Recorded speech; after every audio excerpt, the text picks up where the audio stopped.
ಸವಾಸನೆ ಕರುಣಾಮಯನೇ ಜೀವನ ನಿನಗೆ ಅರ್ಪಣ ನಿನಗೆ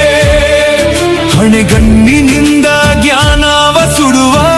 ನೀನೇ ಸೃಷ್ಟಿಯ ಲಯಕಾರಕನು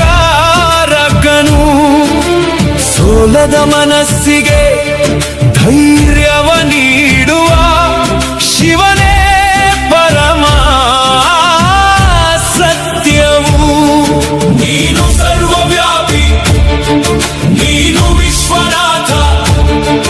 ಅನಾಥರ ಬಂಧು ನೀನು ಸಂಕಟ ಬಂದಾಗ ಕಾಯುವ ದೈವ ದಯಾ